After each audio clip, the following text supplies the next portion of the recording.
G'day football fans and welcome back to episode 19 of Brentford to Big Time. I mean, whatever we're going to call it now. I need to figure that out. Help me. The only thing I've come up with so far, now that we're in, Naples, the only thing I can think of is like Naples to Nirvana or something like that. But I'm like, Brentford to Big Time just sounded so much better, didn't it? Like, it's just... Anyway, we're about, I'd say about a quarter of the way into the season, maybe-ish. I don't know, it's the end of October, whatever you count that up to be? I don't know what to say. Today we are taking on Genoa. We are at home at the Diego Armando Maradona Stadium, Cavaradonna? I don't know. Whatever it is, that's where we are. It is our first run through Serie A with Napoli, building out our tactic, building out our, our new crop of potential Champions League winners, and we have changed the tactics. Look, I gave in. I definitely... I let the intrusive thoughts win, I'll show you. Before we get into it, though, make sure you do leave us that like down below. Subscribe if you're new around here. Comment what you think of the video, what you think of the tactic, what we should change, who we should buy, blah, blah, blah, blah. And I apologise if you can hear the kid next door yelling and screaming. I don't know.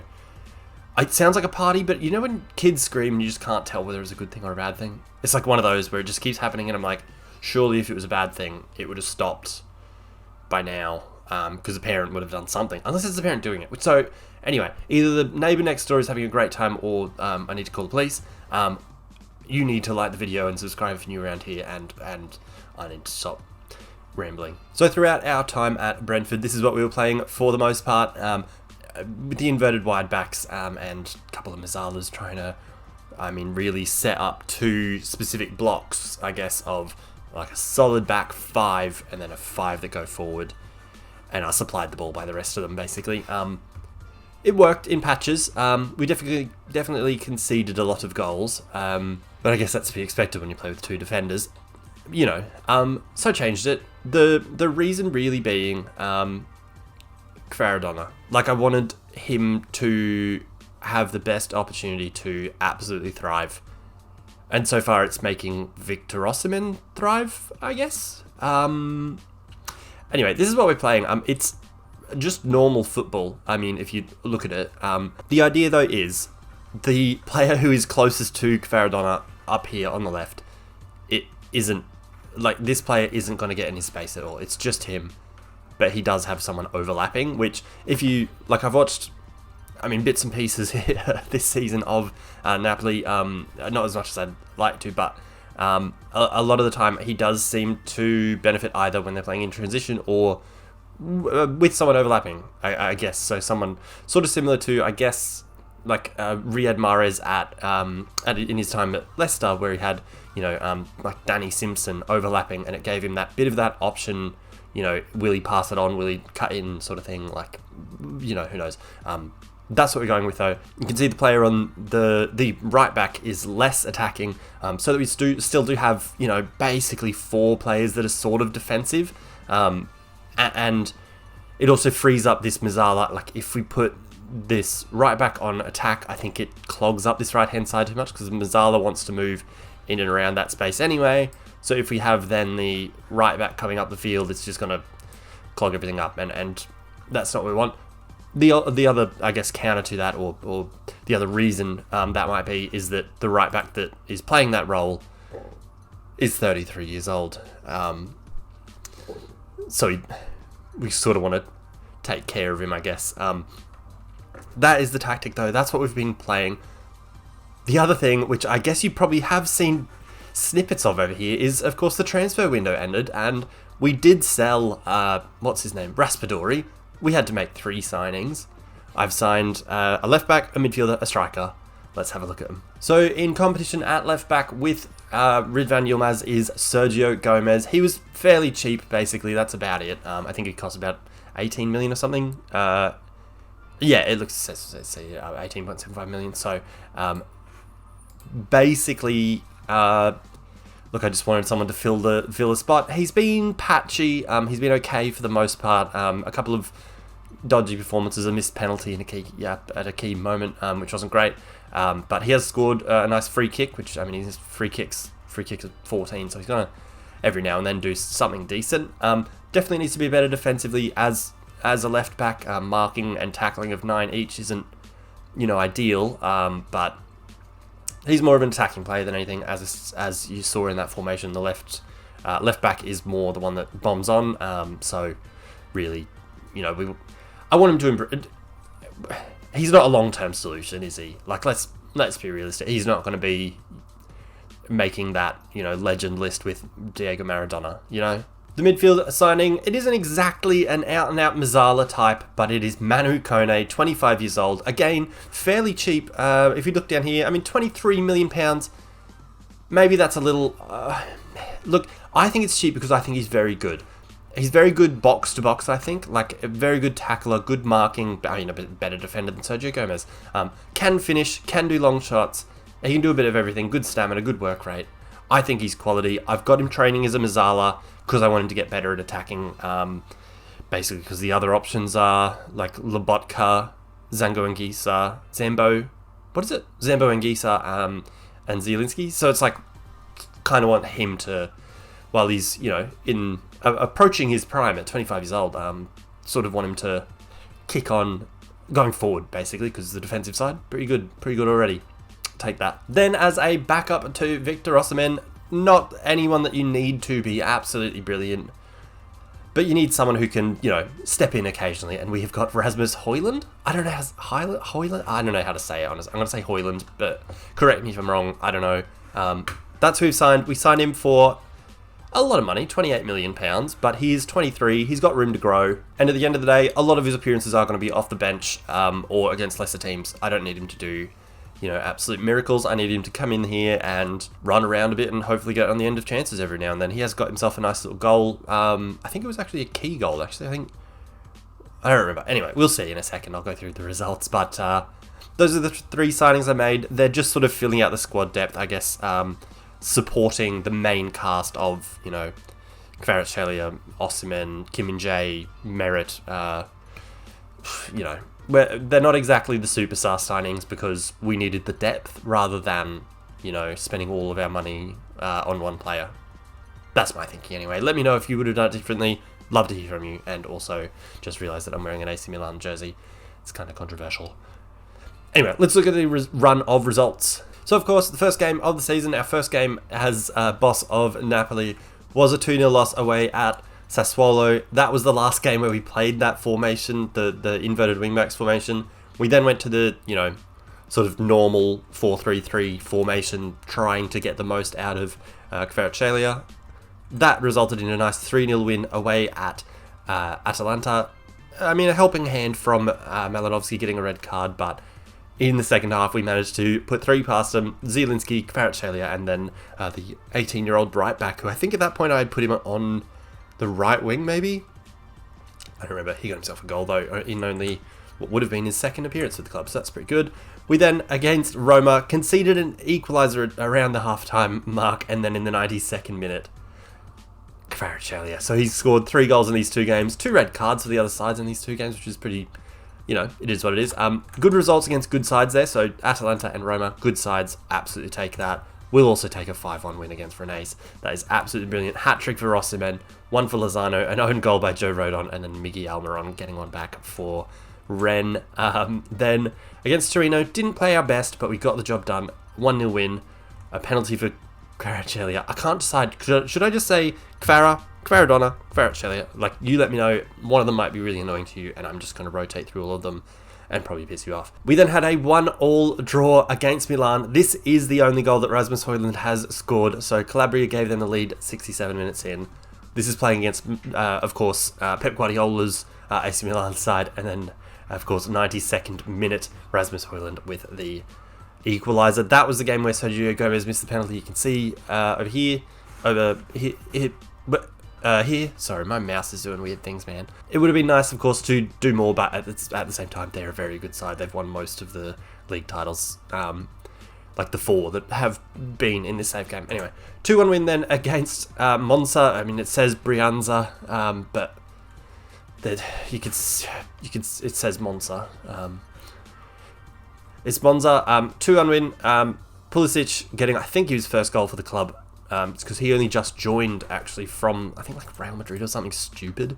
He went to Real Madrid 2 seasons ago. He went on loan, and then they bought him for 26, and prior to us joining the club, bought him for 36 million. It's a lot of money. We spent like 150 million over the course of the transfer window, which is mental because so much of it was on a left winger to play second fiddle to Kvaratskhelia.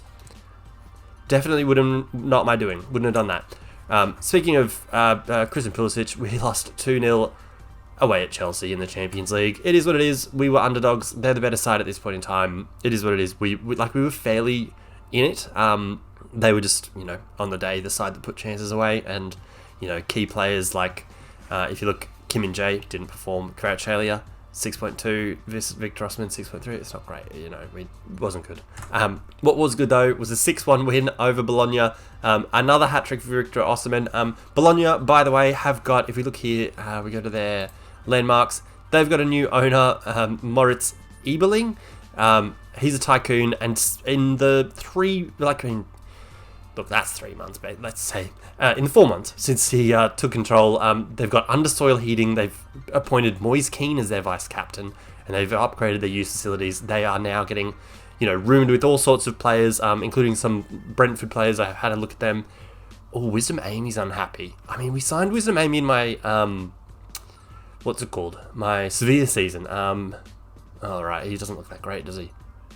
Yeah. We'll think about it. Maybe we shouldn't sign anyone. We signed that one. Anyway, they are, on the up and up because they have signed people. I think also there's a French side that's had a tycoon takeover. I can't remember who. It's someone weird like Angers or something.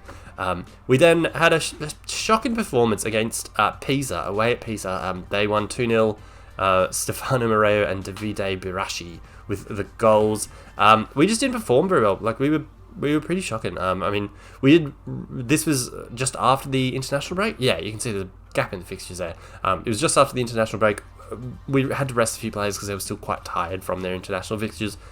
Not a great excuse, but at the end of the day, we just didn't perform. We needed to be better and didn't create enough, unlike against Porto in the Champions League, where we won 4-0, another hat-trick for Victor Osimhen. So that's 3 hat-tricks on the season for Victor Osimhen, and then most recently a 2-0 win over Salernitana. Guess who?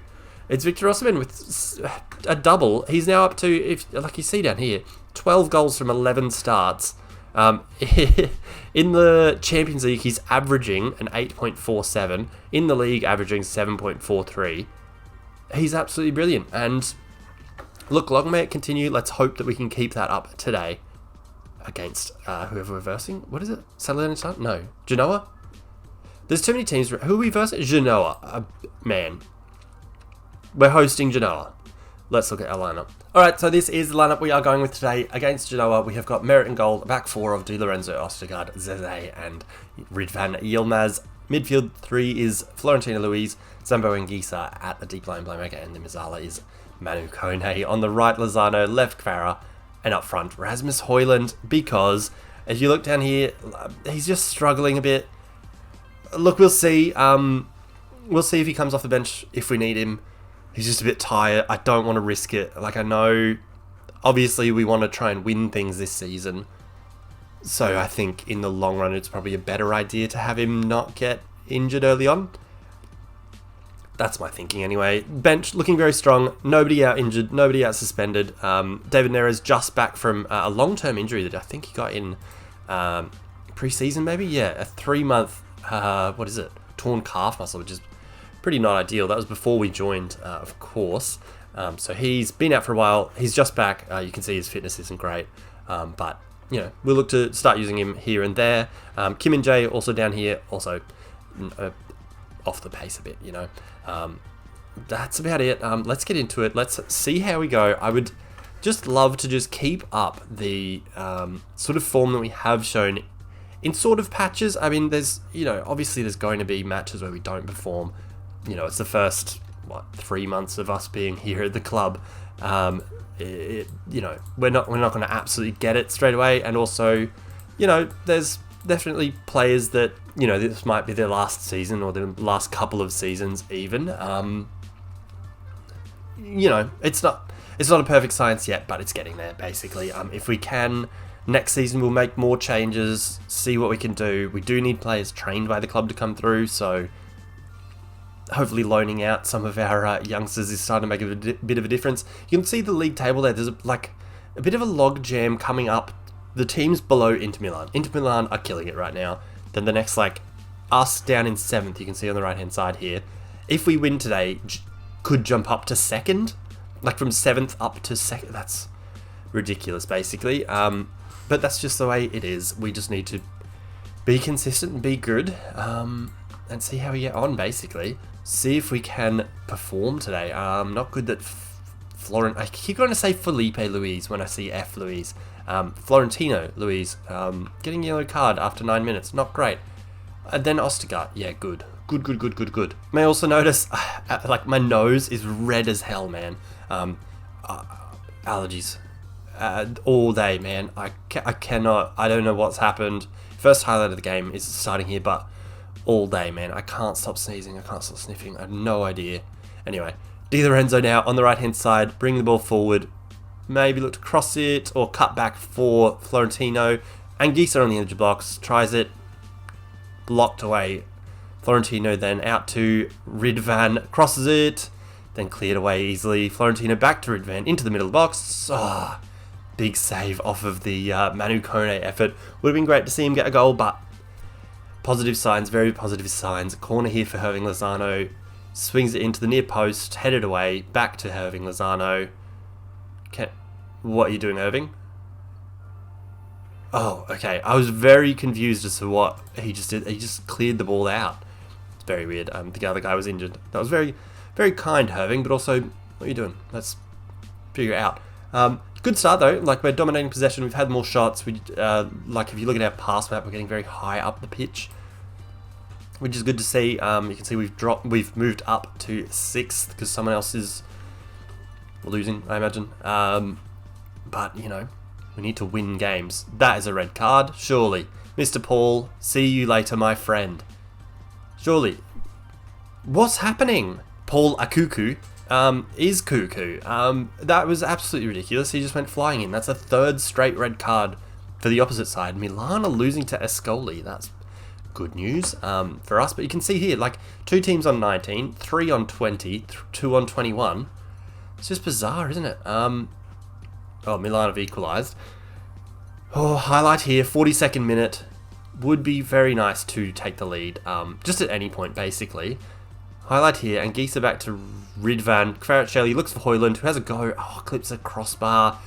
It wasn't really a chance, was it? Let's not call that one a chance. Look how high up we are. It's crazy. I don't know why Ridvan is so central there. It's very weird, but we'll see. As long as in the second half we can really take control. There's another highlight here.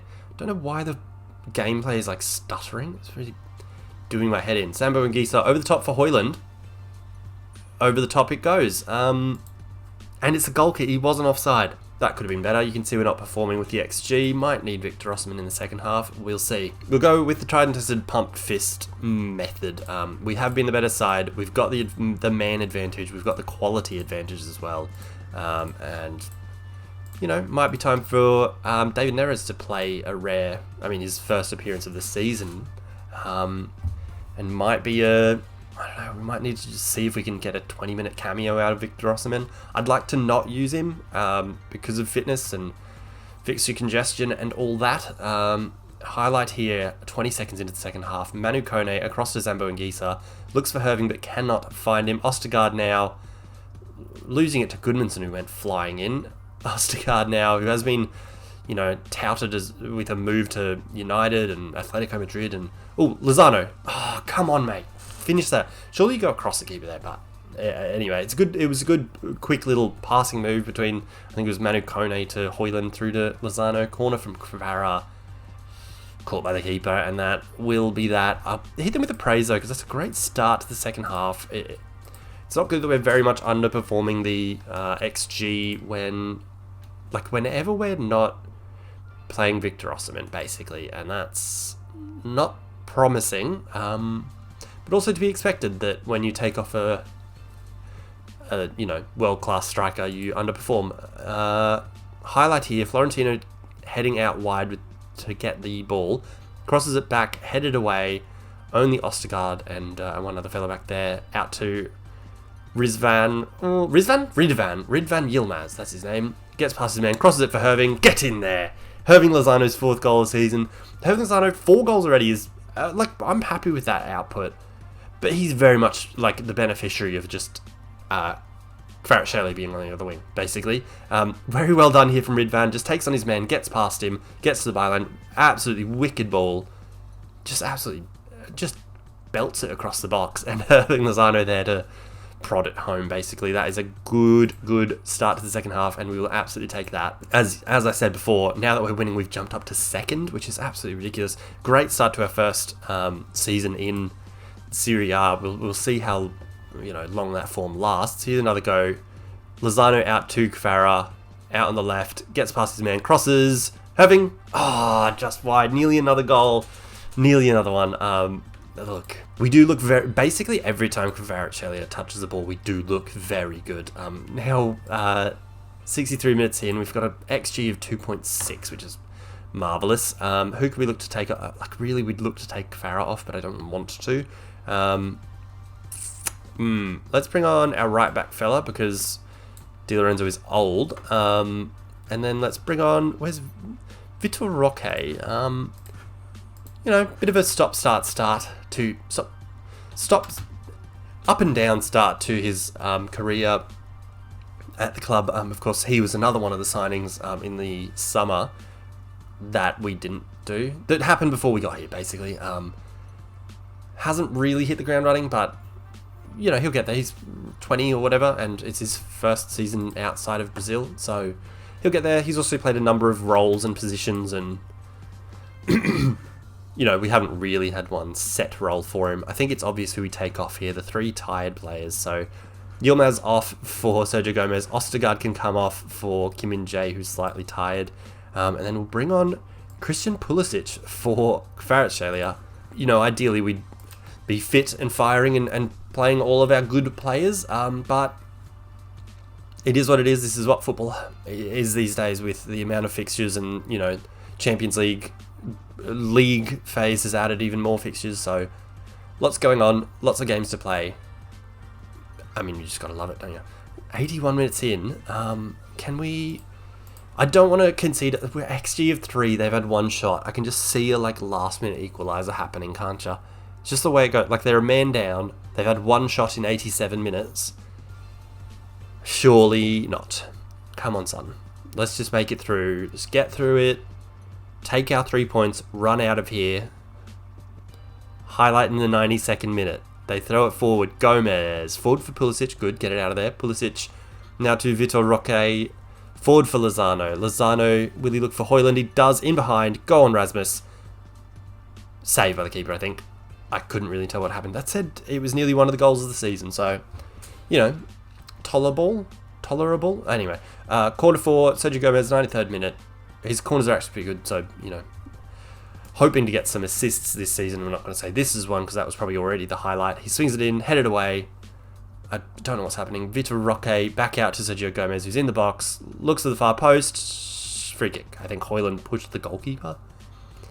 What's going to happen, mate? What are you going to do? 95th minute now, just about done. And there it is, a nice 1-0 win. We'll take the clean sheet. Not the most convincing of performances without Victor Osimhen, but 3 points is 3 points, and we'll absolutely take those every day of the week. Why not? 3 points is 3 points, and you can see in our team stats, we are starting to really perform. Yellow cards is bad. That's just always going to be bad with the way that we play, with get stuck in and high pressing. It's going to be what it's going to be. Goals scored, 5th best. That'll continue to be good as long as Victor Osimhen's in form and we have Kvaratskhelia around. 4th best defence in the league, as you saw there, and the last 2 games getting clean sheets. Not really conceding many chances, especially when it comes to, not the top sides, the others, basically. We're doing pretty well, and I'm just absolutely loving it. As for next video, if this would load, did you see me click that? What's happened? There we go. Jeez, what happened there? Next video, we'll come back in January. Who do we go against? We'll pick one of these ones. We've just played Genoa, so we should play probably play a bit of a better side. Maybe we'll go with Roma. Oh, Man City in the Champions League. That would have been great. But I just want to get through this period. I want to get moving, you know? Let's go with Roma. We've just played them not too long ago. Beat them 1-0, of course, with that 92nd minute goal from Kvaratskhelia. We'll see how we get on. They are currently 5th. We're currently 2nd after that last result. So, pretty goddamn pleased with that. So, thank you guys very, very much for watching today's video. Make sure you do leave us a like down below. Subscribe if you're new. Let me know what you think of the tactic, the team, the signings, everything. Let me know. Until next time, when do we go again? Let's just say leading Serie A. Why the hell not? Peace.